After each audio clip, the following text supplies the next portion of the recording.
Welcome to ILTV's Insider. I'm Ladarga Veilazi, and our main topic tonight is a new Iran deal imminent, and how is Israel and the region responding to it? According to numerous reports, Iran is on the verge of a nuclear deal and is even getting an added incentive from the United States: the removal of the Iran Revolutionary Guard Corps, or IRGC, off of the list of foreign terrorist organizations.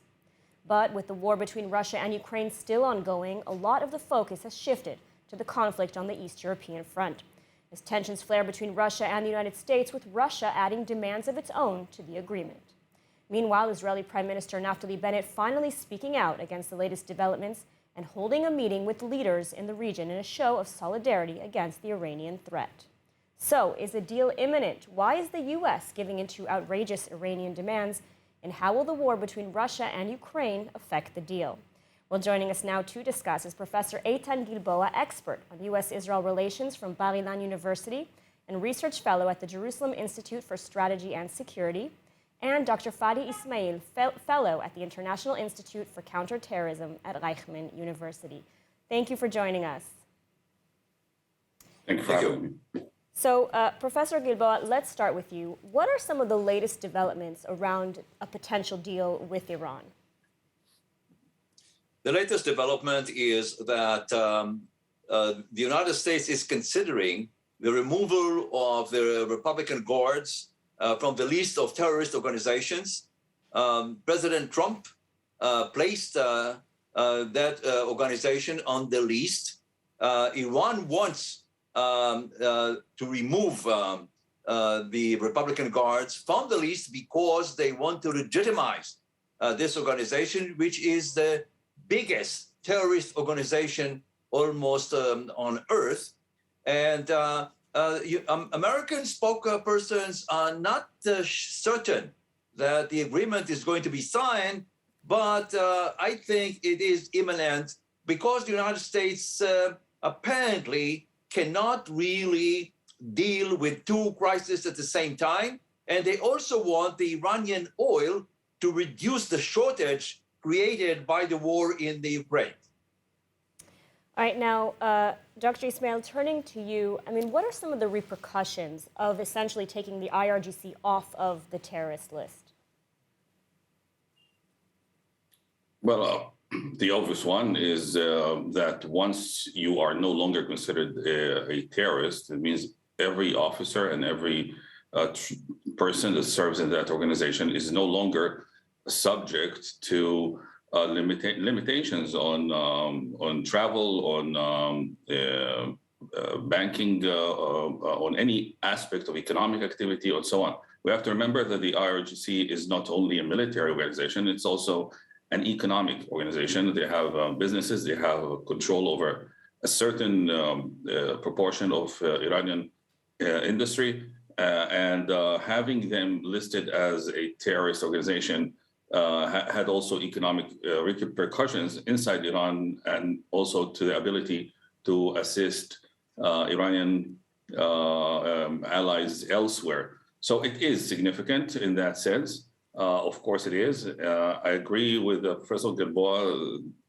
The United States is doing its own economic considerations about oil production, although we have already the Iranians talking to the Saudis to figure out a way to continue the ability to pressurize the international markets. We've just recently had talks between the renewal of a better climate between Iran and the Kingdom of Saudi Arabia, which itself has issues with Washington, and it already begins to seem that if this is part of the motivation for the U.S. administration to try and lift up the pressures of the Iranian structure, it might not work out in the way they planned for it to work. Clearly, once you are lifting the pressure off the entire country, and especially of the main organizations in the country, which is the Revolutionary Guard, in the sense it's a main organization in the sense that it is promoting the main role of the Iranian Revolution, which is to spread the word in the world. So that's actually the number one. I want to stop you there for 1 second. I mean, Professor Gilboa, I mean, Why would the U.S. agree to such a move now? You know, we just heard from Dr. Ismail the repercussions. I mean, why agree to such a move? Is it really simply because of economic considerations, because of oil? No, I think the United States and the European powers have been negotiating renewal of the 2015 nuclear deal with Iran for several months now. And the clock is ticking. And the Biden administration believes that the best way to stop the Iranian race for a bomb is through diplomacy. They have been negotiating many issues. It seems now that they have agreed on most of the issues and that the ball is in the Iranian court. The war in the Ukraine's added an urgency for resolving the crisis with Iran, so that the United States can better address the war and its implications. But I mean, is this really the right decision? Because you mentioned the 2015 GCPOA agreement. Removing the IRGC wasn't a part of the agreement back then, so why add it now? I mean, is it perhaps sort of part of the Biden administration's desire to see a deal through at any cost? Yes, I think so. This is, it seems that the United States and the European powers have accepted most, if not all, of the Iranian decisions. Iran entered the negotiations believing that the West is going to accept most of its decisions. The 2015 agreement is going to expire in just 2 years. So they would take upon themselves a few restrictions, but would be free at all to produce nuclear weapons in about 2 years. So why not to sign this agreement? Now, Dr. Ismail, would you agree with that assessment? Yeah, I would add another, of course. I would add another dimension to it. I mean, it might seem not really serious, but the bottom line is you have to understand staying with the Trump policies is a no-go for the Biden administration. To them, if Trump did it, they should just reverse it, because by definition it has to be wrong. I know it sounds like a non-professional motivation, but sometimes people operate that way. The Trump administration, in my opinion, started a certain policy towards Iran that was the only one that could do something. I don't think that we could have stopped the Iranian bomb forever, but we could have kind of slowed it and made it more costly for the regime there, so costly that it might even shake its foundations. But again, this is a Trump policy, and I don't see Biden following it. And I think it is there is that element to it, the element of legacy. Another issue I want to just to draw everybody's attention to: Iran has given us a situation where it is able to exert nuclear extortion without owning a single nuclear weapon. This is an amazing move. I mean, they are able to basically drive the whole world into panic for more than almost 2 decades now, almost 3 decades, by not owning a nuclear weapon. This is something that needs to be studied and looked at and learned, because from that standpoint, from that issue, you can see you can teach so much about the differences in negotiations, culture, political culture, and general culture between how the Iranian / Middle Eastern negotiation process goes versus how the West sees it. And this is a very important point. The Iranians are going to receive everything they wanted and much, much more, because it isn't only about the sanctions, because it will also receive a lot of European investments quite fast and quite quickly after the lifting of the sanctions, without having simply by threatening that they are going to have a nuclear weapon. This is a subject for a lot of research and studying and soul searching. Currently, the United States have very few good options left on the table. unless Biden stands up and says, we are going back to the Trump policies. I don't see it, and he's not going to do that. Which is something that he will likely, as you mentioned, not do. Yeah. It's just not going to happen, of course. No, I don't see it happening. I mean, they could do it without saying that they're doing it, but everybody who knows how to analyze will immediately see it. Everything that could have been done about the Iranian issue should have been done decades ago. Not now. Now we are in the last few seconds, minutes of the situation. So the question is, how do we deal with a world where Iran is again a power in the world like it has never been? Iran was never in this kind of power position ever. Maybe going back to the Persian Empire. Once it is outside the sanctions, underneath the cloud of sanctions, and it is back as a legitimate player in the international markets, it is going to be a global player. And we have to think about how. Yeah, that leads me to my next question: is Israel's role in all of this? I mean, with the previous agreement, we saw that the former Prime Minister Benjamin Netanyahu was one of the most vocal, outspoken opponents to the deal. Naftali Bennett taking a very different approach, finally speaking out this week. But is it too little, too late? I mean, can anything still be done by Israel to prevent a deal? Professor Gilboa, let's start with you. No, I don't think so. Netanyahu failed in his attempts to prevent the deal. He went to the American Congress thinking that the deal will have to be approved by the Senate. Did not happen. The present government in Israel decided to take another course of action.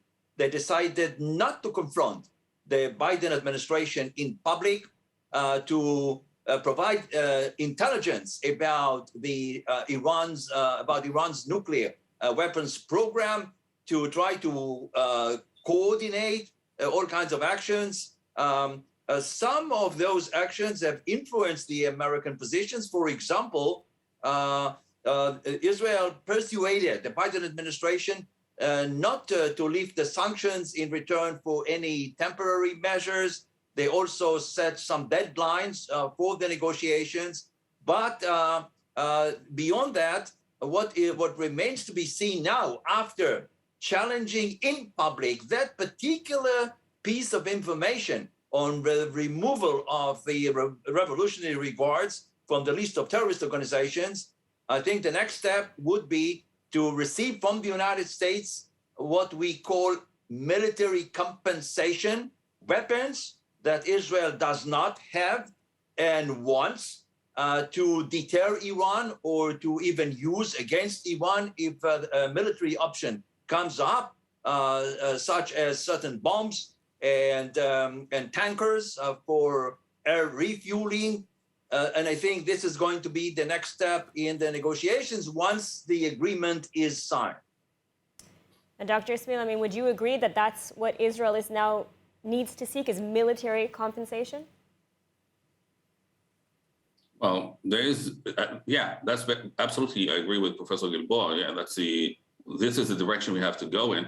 And there is, of course, there are all kinds of indications that military packages and military collaboration is even intensifying, even beyond what we always have between the U.S. and Israel. There is now, for example, a shared effort between Israel, the Kingdom of Saudi Arabia, and the United Arab Emirates to build an anti-drone systems that currently don't exist, and we need them very quickly. And all of this is done under the mentorship and the umbrella of the United States Central Command and things of that sort. It has to be done. Prime Minister Bennett has very limited options here, and to be quite frank about former Prime Minister Netanyahu, while he was very correct on the need to put pressure on Iran, the stunt, and I have to call it a stunt, that he did in Congress that so many Israelis were so proud of a few years back, was done during the Obama-Biden administration. And that bought Israel many disgruntled administration officials that now are back in power in higher positions. all of them.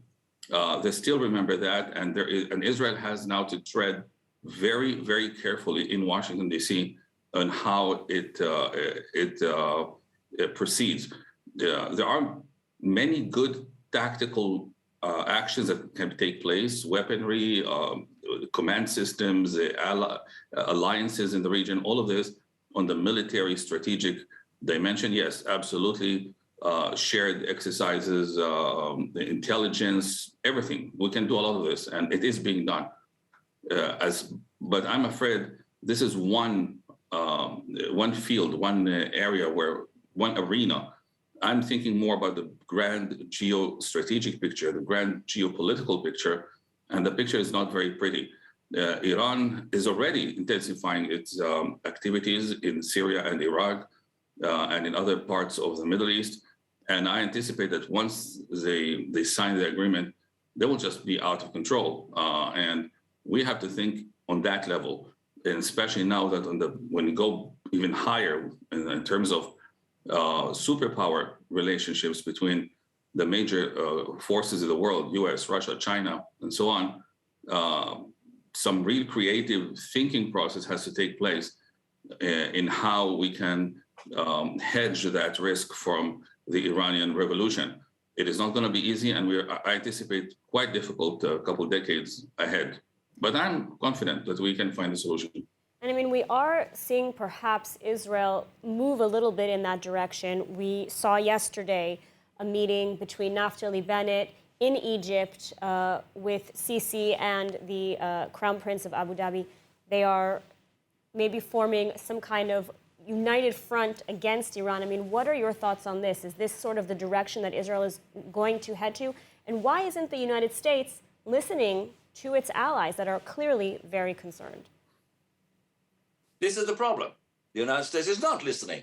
The Israeli position on the Iran nuclear deal is not just Israel. The Gulf countries, the members of the Abraham Accord, Saudi Arabia, and others are opposing the U.S. policy and the deal. The United States has alienated, the Biden administration alienated Saudi Arabia, and this is why when they asked Saudi Arabia to increase oil production to offset some losses from Russian oil exports, the Saudi Arabia refused even to talk to the United States. And the reason for that emergency meeting in Sharm el-Sheikh between the leaders of Israel, Saudi Arabia, and the United Arab Emirates is intended to send two messages. One to the Biden administration, feeling perhaps that there's still time to at least to block that removal of the Republican guards. And this is also a message to Iran that even if there is an agreement between the United States and Iran, Israel and Arab Sunni governments, especially in the Gulf, will be creating a counter alliance that will be able to cope with Iranian, not only the nuclear program, but also, as Dr. Fadi said earlier, with the interventions and terrorism in many places in the Middle East. So this we're seeing on the regional level. Dr. Ismail, you mentioned as well that we need to look sort of at the larger picture, sort of the geopolitical picture and the superpowers. And so I want to turn now to the war between Russia and Ukraine and the rising tensions as well between Russia and the United States. How is this affecting the nuclear deal with Iran? It's affecting on every level. First of all, the global attention is elsewhere now. Everyone is watching the situation between Russia and Ukraine. Everyone has an opinion. Resources, not only of attention, but also economic resources, military resources, intelligence resources now are focused in that part of the world. It's Eastern Europe. It's like at the doorstep of Western Europe. So clearly that takes a lot of attention away from other global challenges, whether it's Syria, whether it's Corona, whether it's climate change, or everything else. So that creates a situation that allows the Iranian to expand and intensify their activities across the Middle East. And they're doing that. We see that. The reports show that they are intensifying transport of hardware into Syria and elsewhere. There is an intensification of drone warfare, including all kinds of experiments. They are trying even to use drones not only for attacks, but also for transport into Palestinian Authority, into Gaza. They're doing all kinds of things right now that kind of pass under the radar of the international community because people are busy with the Ukraine. On the other side, of course, the issue of energy, it's a very big deal right now. You have to remember that the big player, the United States, has weakened itself a lot by retracting from opening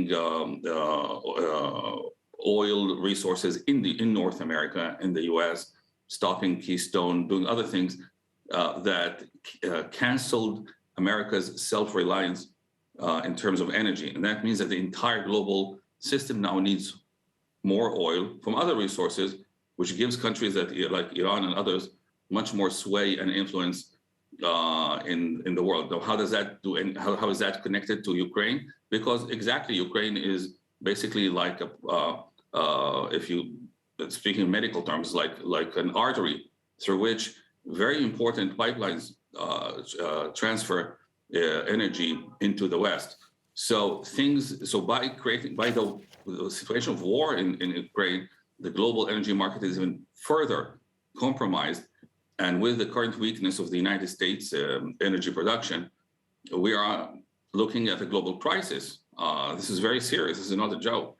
All right, we are out of time, but I want to thank our guests, Professor Eytan Gilboa and Dr. Fadi Ismail, and thank you for joining us. I'm the Darga Veilazi, and please tune in next time on Insider for more on everything Israel. If there's a topic that you'd like us to cover, let us know in the comments online. And finally, for more of the latest updates from Israel, make sure to subscribe to our newsletter at ILTV.tv and sign up for our brand new streaming platform, ILTV+. Thank you, be well, and see you soon.